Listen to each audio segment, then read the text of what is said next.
রায়গঞ্জ বিধানসভা কেন্দ্রের উপনির্বাচনে বিজেপি মনোনীত প্রার্থী মানস কুমার ঘোষের সমর্থনে বিদ্রোহী মোড় থেকে শিলিগুড়ি মোড় পর্যন্ত প্রার্থী সহ হাজার হাজার কর্মী সমর্থকদের সঙ্গে নিয়ে নির্বাচনী পদযাত্রা অংশগ্রহণ করলেন বিরোধী দলনেতা শুভেন্দু অধিকারী। কেন্দ্রীয় শিক্ষা প্রতিমন্ত্রী ও উত্তর পূর্বাঞ্চলের উন্নয়ন দায়িত্বপ্রাপ্ত মন্ত্রী রাজ্য সভাপতি ডক্টর সুকান্ত মজুমদার।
আমি একটা লাইন যোগ করব, পরশুদিন সংস্কৃতির উচ্চস্থান, শিক্ষার জায়গা, বৃষ্টির জায়গা, এই রায়গঞ্জ ভোটের মেশিনে এর জবাব দেবে।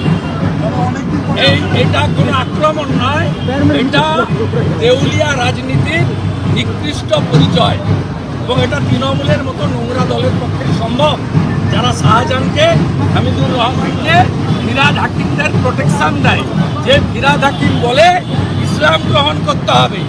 ভোট হবে আগামী পরশুদিন সনাতন সংস্কৃতির পক্ষে এবং ফিরহাদ হাকিম আর হামিদুর রহমানের ওই কথার বিরুদ্ধে। রায়গঞ্জ তার সনাতন ঐতিহ্য বজায় রেখে পদ্মফুলে ভোট দেবে।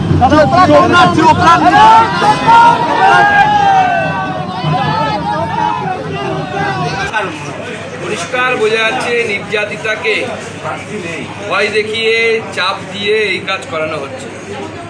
এবং মমতা বন্দ্যোপাধ্যায় যদি ভাবে যে বিজেপির কেন্দ্রীয় নেতাদের একটা মামলা দিয়ে, তৃণমূল কংগ্রেসের নেতারা যদি ভাবে মামলা দিয়ে বিজেপিকে এখান থেকে সরিয়ে দেবে বা বিজেপিকে ভয় পাইয়ে দেবে, তাহলে শুধু একটা কথাই বলবো, হাতি ঘোড়া রসাতল ব্যাং বলে কত। বিজেপি কি জিনিস এখনো তৃণমূল চেনে না, তৃণমূলের নেতারাও চেনে। রাজ্যপাল সংঘাত মেটাতে এবার সুপ্রিম কোর্টের নির্দেশে সার্চ কমিটি গঠন হয়েছে, উপাচার্য নিয়োগও সার্চ কমিটি গঠন। সার্চ কমিটি ঠিক করে উপাচার্যদের নাম রাজ্যপালের কর্তৃত্বে সুপ্রিম কোর্টে আসতে পারে। দেখুন, রায় হয়েছে, আমরা মিডিয়ার মাধ্যমে জানতে পেরেছি। রায়ের কপি আমি গভীরভাবে পড়ে দেখি, কারণ মিডিয়ার ইন্টারপ্রিটেশন আমার মনে হচ্ছে পুরোটা ঠিক হচ্ছে না।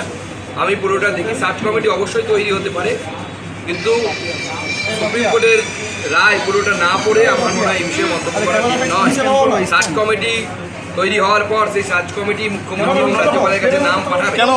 সেই নামের মধ্যে থেকে আপত্তি থাকলে মুখ্যমন্ত্রী নোট দেবে। এই সমস্ত আমরা মিডিয়ার মাধ্যমে দেখছি। এখনো পুরো অর্ডারটা আমার পড়া হয়নি, পড়ে আমি বিষয়টি দেখবো। তবে সুপ্রিম কোর্টের রায় যেহেতু অবশ্যই আমাদের সকলকে মানতে হবে।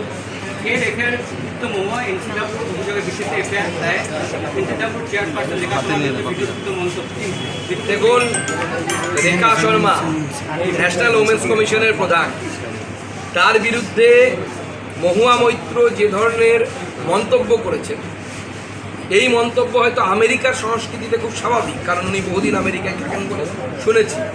ভারতীয় সংস্কৃতিতে এই ধরনের মন্তব্য কোনো মহিলা সম্পর্কে করা যায় না এবং এই মন্তব্য অত্যন্ত নোংরা, রুচিহীন এবং যেভাবে রেখা বর্মার চরিত্র নিয়ে উনি রাজনীতি করেছেন, আমি বলবো ওনার বিরুদ্ধে মামলা হওয়া উচিত এবং ওনার গ্রেপ্তারও হওয়া উচিত। আমি একজন মহিলা মানেই আমি কোনো মহিলার সম্মানহানি করতে পারবো, এটা চলতে পারে। আজকে ঘটনা কি বলবে যে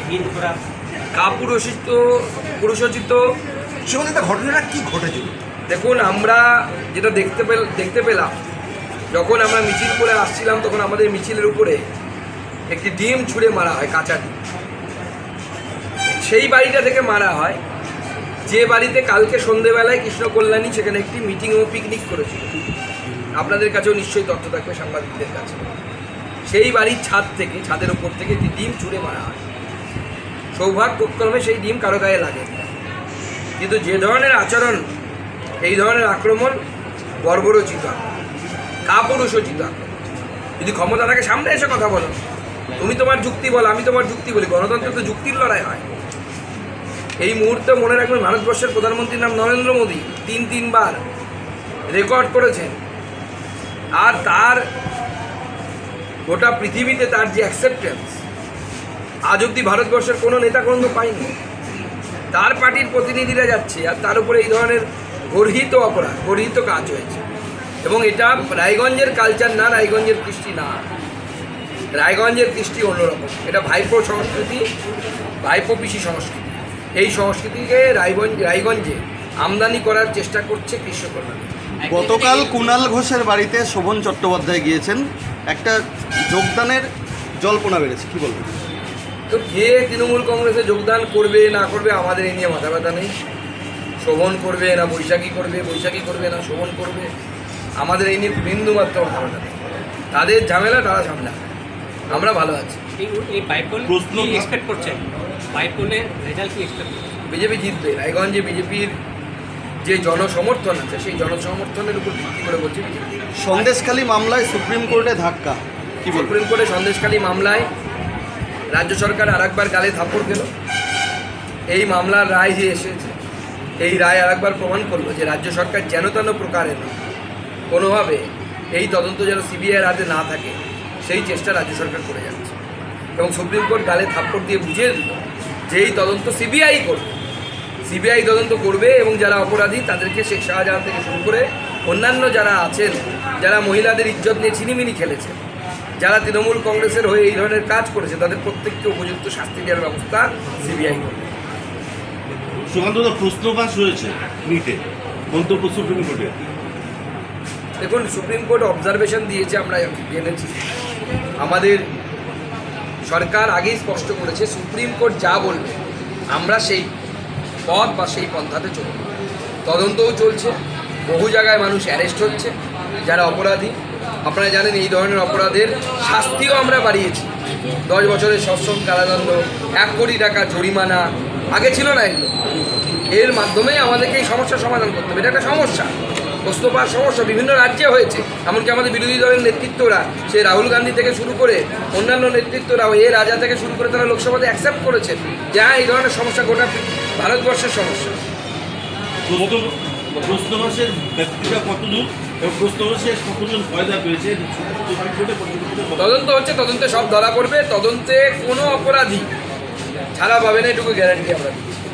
এখানে মনে রাখবেন, এইখানে কিছু মানুষ প্রশ্ন লিক করার চেষ্টা করেছে বা এই পরীক্ষা ব্যবস্থার সাথে ছিনিমিনি খেলার চেষ্টা করেছে। আমাদের সরকার বদ্ধপরিকর যারা এই ধরনের কাজ করেছে তাদের উপযুক্ত শিক্ষা দেওয়ার। মুখ্যমন্ত্রী মমতা বন্দ্যোপাধ্যায় ও জ্যোতি বসুর তুলনায় স্পিকার বলছেন, জ্যোতিবাবু অনেক বড় মনের মানুষ, অনেক ভালো প্রশাসক ছিলেন, আর মমতা বন্দ্যোপাধ্যায়ের সঙ্গে কারোর তুলনা হয় না। আগের মুখ্যমন্ত্রীর কাছে পার্টি আগে, তারপর মানুষ, আর মমতা ব্যানার্জির কাছে মানুষ আগে।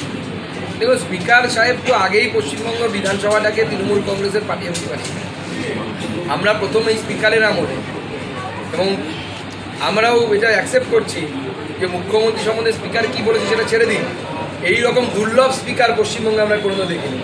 যার আমলে, পশ্চিমবঙ্গের একমাত্র স্পিকার যার আমলে দল সবার আগে, যার আমলে নীতি ভেঙে, প্রথা ভেঙে, অন্য দল থেকে এমএলএ পার্টির পতাকা ধরিয়ে দল বদল হচ্ছে বিধানসভার ভেতরে।